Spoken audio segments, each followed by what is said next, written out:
Amanda Schewaga is owner and marketing consultant at The Marketing Girl. Well, before the break, we were chatting about marketing and marketing techniques for people. And I believe as a panel here, we're not quite sold on maybe just one type of marketing strategy.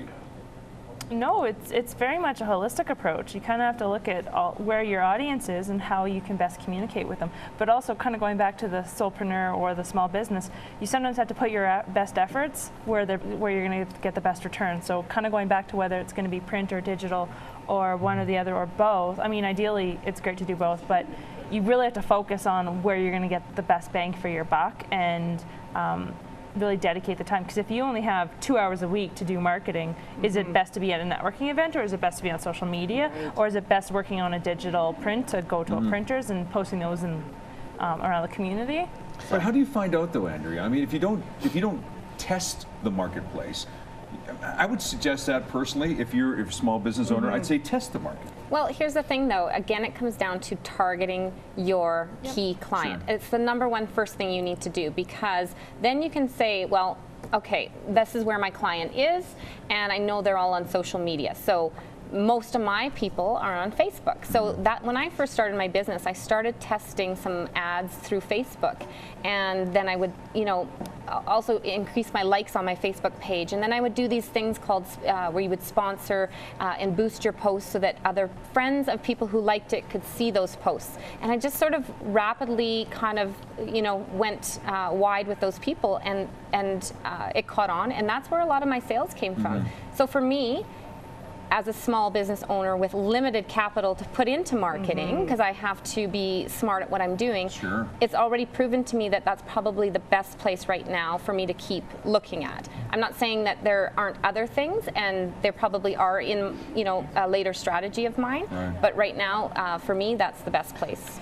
I would add a couple of things to that. So when it comes to small businesses, I think relying on a third-party platform such as Twitter or Facebook or anything else like that, at any point in time they can pull the plug and change the rules of the game. And so what's happened with Facebook is that 2 years ago, it was really easy to build up a little bit of a presence, and then all of the people that you got to like your page would see your content. Now, only 2 to 6% see your content, right?